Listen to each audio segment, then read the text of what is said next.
of telecommunication, also of electronics are taking their classes, but here is also laboratory where students are working on their projects.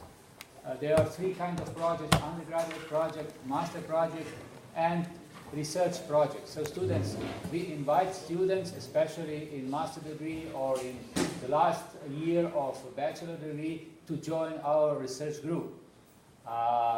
They can do this on voluntary basis, so they don't get any money for that. It means that they can decide by themselves how much time they will devote to their research work, apart of course from their study and all the study obligations. Usually students start with that activities, but when they get enough knowledge and then when we see that they could give us also some useful output, we then ask them if they are willing to make this somehow more seriously, and then we pay them, of course, some amount also for working on the project. Usually these are not projects with the industry. These are projects that we have as part of our basic research, and some things that are for us useful, but we don't have time to do this, so we give them to students, especially students for which we are interested to keep them for later doctoral studies. So we try to engage them as soon as possible. We explained you before that we are working in the area of, I would say, next generation communication paradigms and concepts. So we are very much interested in the new opportunities that are given by digital TV. As I said yesterday, digital TV is not about 4K and the big screen, but it's about interaction, which is at the moment not used almost at all. We see especially big potential of digital television in connecting the telecommunication services with digital TV. For example, today, if you are watching some TV show which requires some voting, like I'm probably you know XX Got Talent, Britain Got Talent, or whatever. So the people should vote at the end. And what you do, you watch television, but then you have to search for your mobile phone, and you have to do something with your mobile phone to send a vote to your favorite person or competitor. But here, because we have merged telecommunication services, IMS, as Danilo yesterday mentioned, that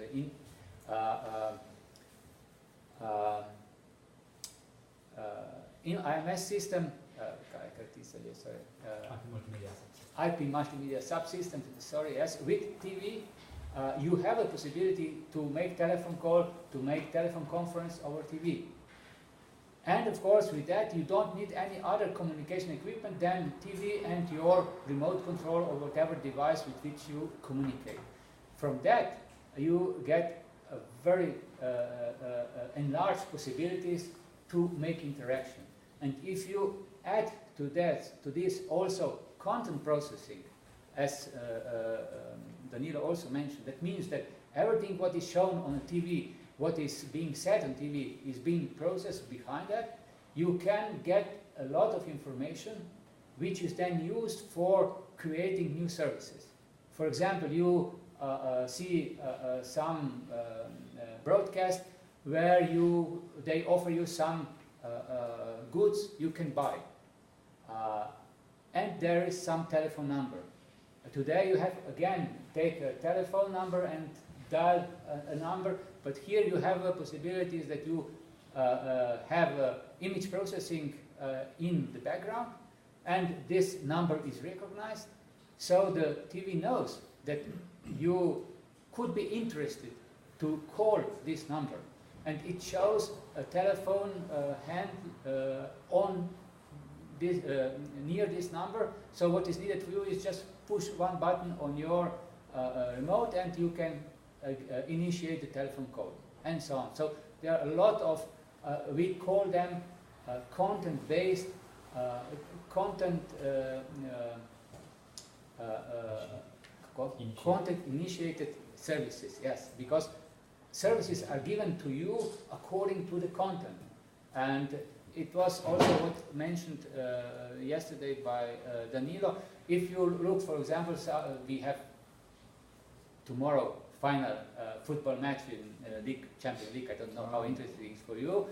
But for example, you don't want to watch it by yourself at home, but you are alone, so you make a video conference. And video conference means that you invite 5 or 6 your colleagues, you have a lot of beers and you cheers and you see them on the screen and you all are enjoying this game, because a lot the screen is big enough that you have also a place for the football game, and you can enjoy and interact.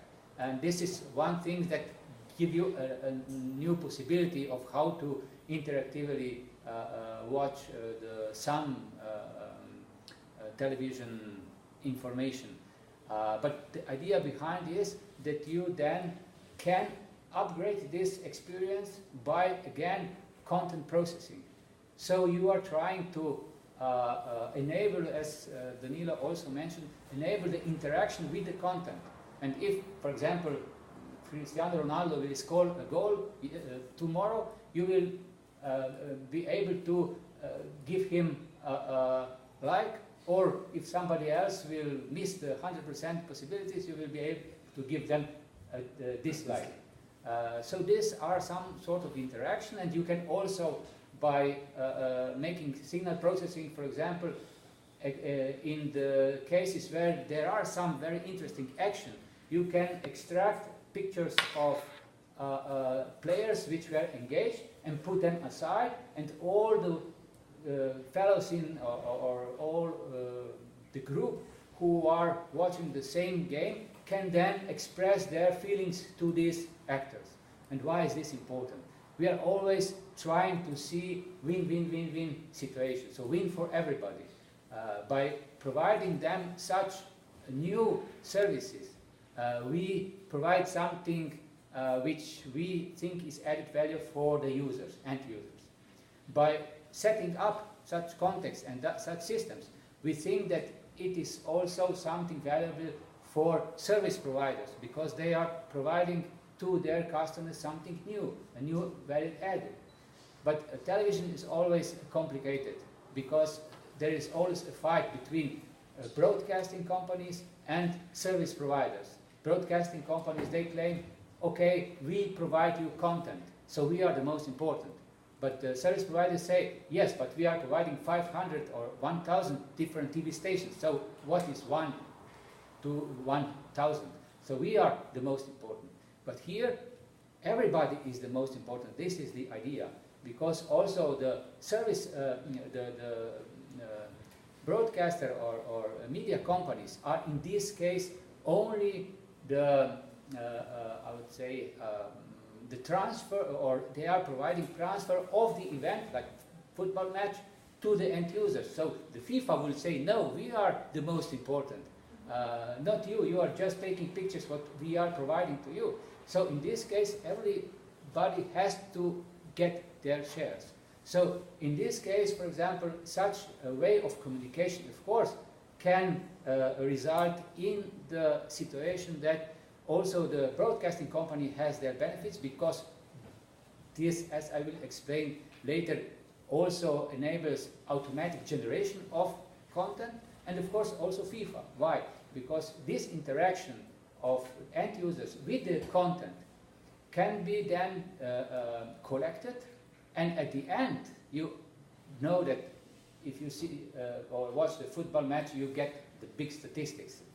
You know how much has every footballer run, how much he sweats at the end of the game, not yet, but probably will be. So one of the important information could be what was the scores obtained by the people who watched this show, because every dislike or dislike for particular player will be collected, and the list of the best or the worst player could be, in that case, generated. So this could be also one good added value also for organizers. And according to this, you can, through the content processing, generate event according to the selection of users. That means you don't want to watch the game for all the 90 minutes because you don't have time. You would like to see only 10 minutes. And from this interaction, you can then extract the best or the most interesting minutes of the game, put it in one additional I would say movie or whatever, record, and this you can offer to the customers. So these are the concepts which we want to merge together, which we want to develop, and this is this big picture that we are presenting to our students. Another thing is that we try to integrate digital television. This was, the first name was UMB Smart TV, but now we rename it, in the environment. And this laboratory is actually meant as an experimental setup for this, and we will show you some demonstration of it through the television. At the moment we just found out we have some problems in including the linear TV, so we won't be able to show you how you can comment or select between different TV stations, but other things I was assured are working.